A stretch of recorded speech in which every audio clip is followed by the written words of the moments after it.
प्रिय विद्यार्थियों, आज हम आपके सामने भूसंतुलन या समस्थिति सिद्धांत के संदर्भ में बात करेंगे। पृथ्वी पर आपने देखा होगा कि विभिन्न प्रकार के उच्चावच हमको दिखाई देते हैं। उच्चावच का अर्थ समझते हैं, ऊंचे नीचे, पर्वत, पठार, मैदान, गहरे समुद्र, ये सब हमको उच्चावच कहते हैं। ये भी उच्चावच भी कई प्रकार के होते हैं, लेकिन सामान्य शब्दों में आप समझें, हम इन्हीं को उच्चावच कहते हैं। अब पृथ्वी बहुत तेज़ी से घूम रही है। अब घूमती पृथ्वी पर ये सब जो पदार्थ हैं, यानी कि जो उच्चावच हैं, वो कैसे संतुलित है? आपने कभी सोचा होगा इस बारे में? तो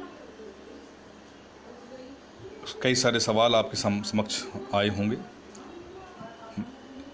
तो ये घूमती पृथ्वी पे जो संतुलन की स्थिति है इन पदार्थों की, उसी को ही हम भूसंतुलन या समस्थिति या आइसोटोसी थ्योरी कहते हैं। सामान्य शब्दों में इनका संतुलन विभिन्न विद्वानों के अनुसार यही है कि जो ऊंचे नीचे पदार्थ हैं वो पृथ्वी पर अपने जो नीचे जो उनका पृष्ठ प्रदेश है वहाँ से पदार्थ हटाकर, मतलब उनके मात्रा के आधार पर, उनके आकार के आधार पर हटाकर संतुलित होते हैं।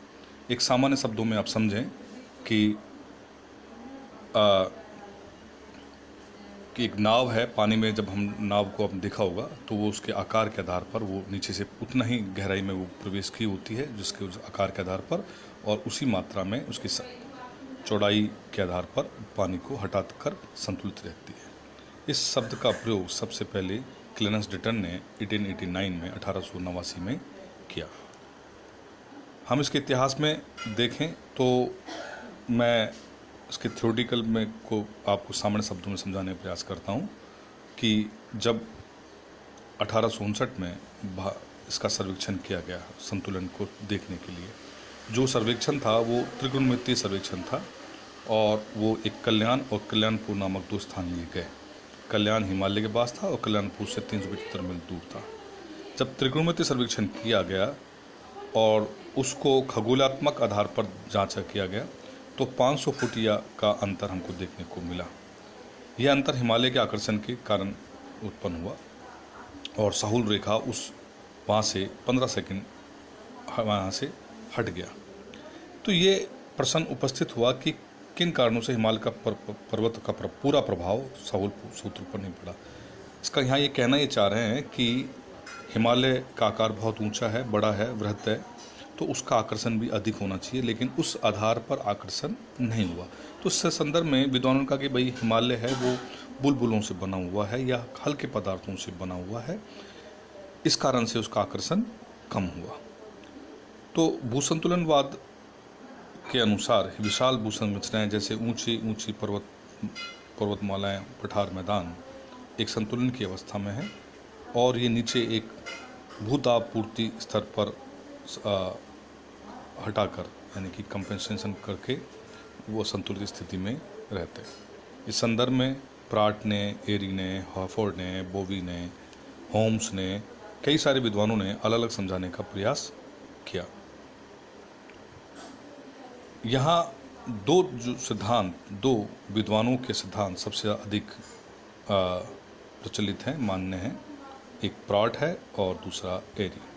तो भूगोल में एक मौलिक अवधारणा आइसोटोसी के दो मुख्य बलों के विरोध प्रभाव पर आधारित है, यानी कि बायोन्सी थ्योरी, यानी कि इसको हम तैरने का सिद्धांत, और गुरुत्वाकर्षण पर हम इसको देखते हैं। तो आइसोटोसी सिद्धांत का जब हम चर्चा करते हैं या उसको समझाने का प्रयास करते हैं तो इससे और सारी जो पृथ्वी की जो भूभाग हैं या जो भूदृश्य हैं उनमें कई सारी जटिलताओं को समझने का प्रयास किया जा सकता है। जैसे पर्वत निर्माण, वैधानिक बेसिन गठन, महाद्वीपों टूटना, नए महासागरों, घाटियों की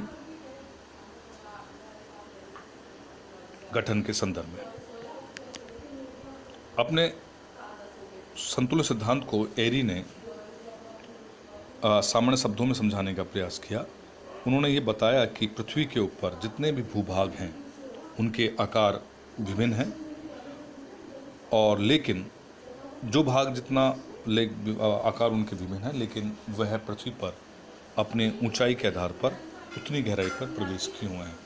यहाँ एरी ने ये बताने का और ये प्रयास भी किया कि जितने पृथ्वी के ऊपर जो जो जो भूभाग हैं वह सब का उन सब का घनत्व समान है, लेकिन ऊंचाई के आधार पर विभिन्न गहराई में प्रवेश करके संतुलन की स्थिति बनाए हुए हैं।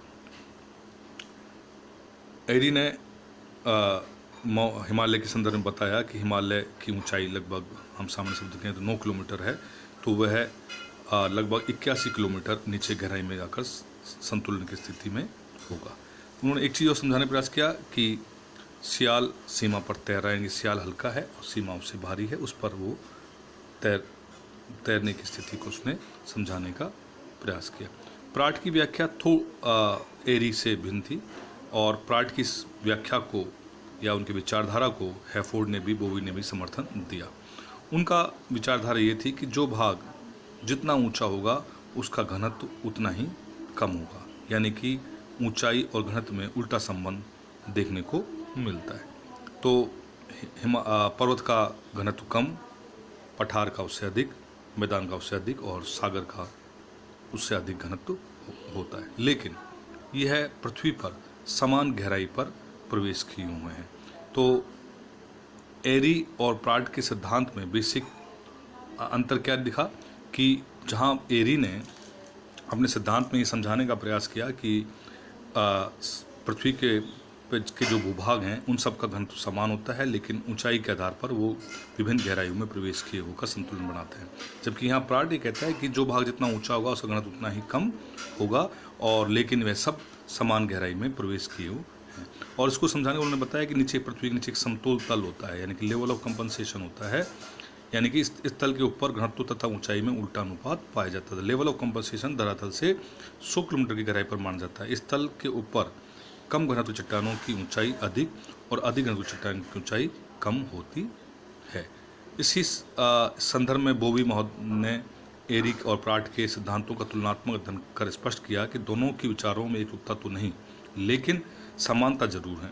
इन्होंने हैफर्ड के समतोल तल का समर्थन किया। इनके अनुसार क्षतिपूर्ति तल 120 किलोमीटर की गहराई पर स्थित है। यह प्रमाणित है कि प्रत्येक 32 मीटर की गहराई पर 1 डिग्री सेंटीग्रेड तापमान बढ़ जाता है।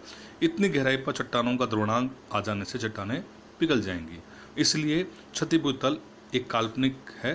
प्राट का सिद्धांत अनिवार्य रूप से महाद्वीपों और महासागरों के बीच के अंतर को समझाता है, क्योंकि महाद्वीपों की परत काफ़ी हद तक ग्रेनाइटिक संरचना है जो बेसाल्टिक सागर बेसिन से कम घनी है। संतुलन समस्थिति संतुलन का तुलनात्मक चित्र मैं आपके सामने रख रहा हूँ। आप इसमें देखोगे कि एरी की यूनिफॉर्म डेंसिटी की बात करता है, जबकि वेरिंग डेप्थ की कंसेप्ट को मानता है, जबकि प्राट वेरिंग डेंसिटी की कंसेप्ट को मानता है और यूनिफॉर्म डेप्थ की कंसेप्ट को कर एक संतुलन की स्थिति को बनाते हैं। आप लोगों के सामने विभिन्न प्रकार के प्रश्न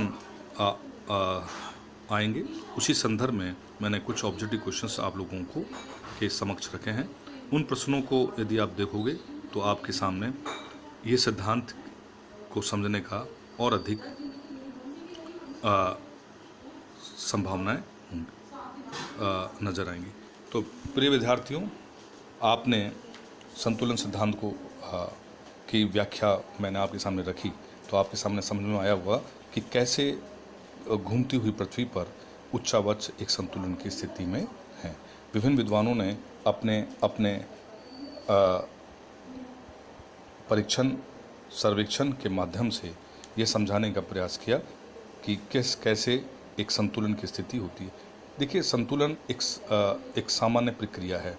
पृथ्वी पर जितने भी ऊंचे भूभाग हैं वो हमेशा संतुलन की स्थिति में ही रहते हैं, तभी एक यूनिफॉर्म कंडीशंस बनती है और इन प्रक्रिया में लगातार घटत बढ़त यानी कि क्षतिपूर्ति होती रहती है।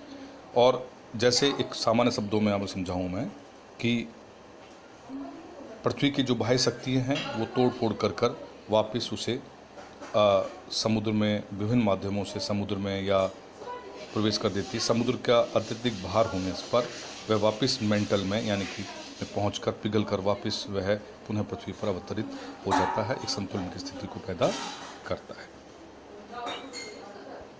तो आज के लिए प्रिय विद्यार्थियों इतना ही।